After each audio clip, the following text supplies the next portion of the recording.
كم كان عمرك لما عرفتي الطريقة دي؟ عايزة أقولك الطريقة دي هتبهرك جدا، أنا كبهير أبهرتني الطريقة دي، تحفة تحفة تحفة.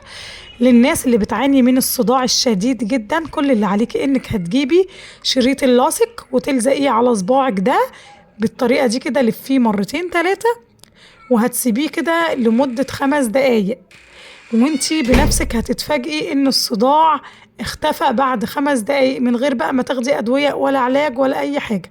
جربي بنفسك بجد بجد، الطريقة دي مجربة ومضمونة، ودي من عادات زمان، يعني من اغرب عادات الجدات بتاعت زمان، فجربيها. هتسيبيه بقى باللزق كده بالطريقة دي لمدة 5 دقايق، وبعد 5 دقايق انت هتتفاجئي ان ان الألم لوحده اتزال، وربنا هو الشافي، وربنا يشفينا جميعا اللهم امين.